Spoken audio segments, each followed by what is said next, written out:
My name's Trey. I got my first bike when I was 3 years old. Never really started doing like jumps or whatever until I saw the first X Games in 1999 or 2000. I thought it was the coolest thing I'd ever seen. Travis Pastrana was like 15 years old then, and Mike Metzger was there, and Mad Mike Jones, and Brian Deegan, Mike St. Mars, and they were like the big ones then. The tricks started getting big, and people would get hurt. Mistakes are human, so you definitely gonna make mistakes sometime. When the gap's 80 feet and you're upside down doing a Superman off a dirt bike or a snowmobile, you're hitting the ramp at like 35, 40 miles an hour, and you're almost 30 feet high. When you do make a little mistake, it can be like you can walk away from it miraculously, kind of, or you could get hurt real bad or killed.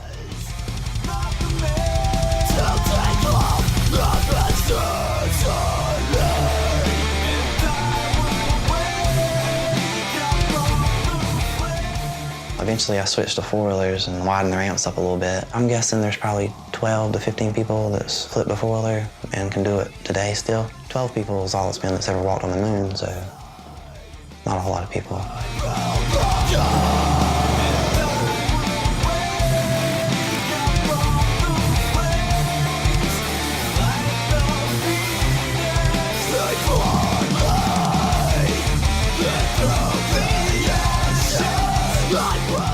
Pretty much my dad's the only sponsor. They let me build this stuff in the yard, so that's helpful. I'm just kind of a weekend warrior. Sometimes when he gets excited about it, it's like a big inspiration. So he's not too ill about me building all this stuff in the yard, because it's actually kind of a lot of junk by there.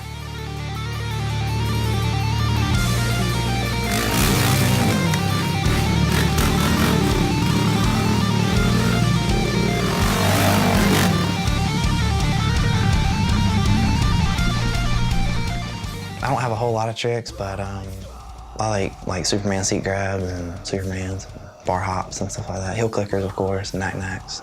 In North Carolina, it sucks for doing stuff that's kind of technical because it's going to rain or the wind's going to be hawking. Been lucky, really, riding bikes. Just hadn't really had to go to the hospital. Had a lot of crashes, but luckily never gotten really hurt. I just been wanting to do the backflip ever since the first guy that did the backflip in like 04, 05. I was like, man, I think I can do that. It's a lot easier said than done. I've never done it before, landing it. And it's kind of hard to baby step your way through a backflip. You just gotta either do it or not. I'm gonna do it on a kicker ramp, which is just a little steeper than an average competition ramp, say. It's maybe a little over 60 degrees. For some reason, if you don't do it right, you just hang upside down during the whole time and just land upside down. Sometimes I wake up at night, I'll like practice in my mind. So yeah, I'm nervous.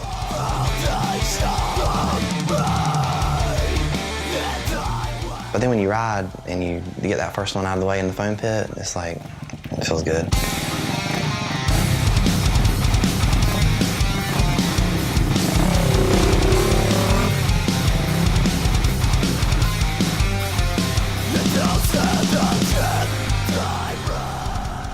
I'd watch videos of people jumping the foam pits and stuff, so I was like, it don't look too hard to build. I'll try to build one, and getting scrap foam from different places. 6 years later, barely have a foam pit, but it works. If you get stuck in there, it just depends on how the bike's situated in the foam. Sometimes the bike is so easy to get to, and then sometimes it's buried. For a second, I panicked because it was so tight. I mean, I couldn't even move my hands on the grips. I'd imagined that if I was under there, I could probably muster up a little, a little second wind or something, just kind of get out of there, but no, it's tight. And I felt like a bunch of fluid running down my body, and I was just like, I hope that's not gas. But it was water, because I'd wet the foam pit down pretty good to take care of static. That's my worst fear, is getting caught on fire in the foam pit.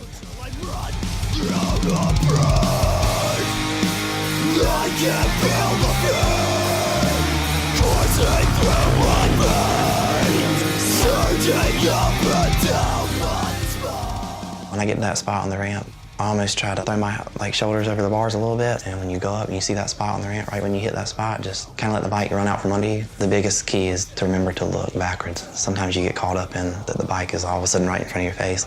As soon as you leave the ramp, pull the handlebars to your chest, kick your feet out. Hopefully they stay on the pegs, and look backwards, and it just kind of goes around. It's real fast. It don't take long.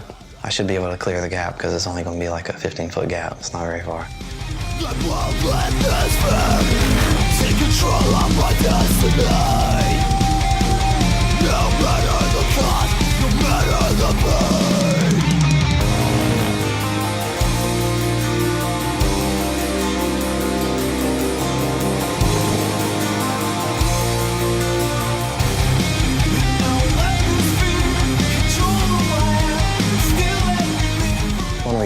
like to get this one thing done with because I got a lot of ideas. You got to get one thing done first and then move on to the next. I'm really excited. Hopefully it'll go well.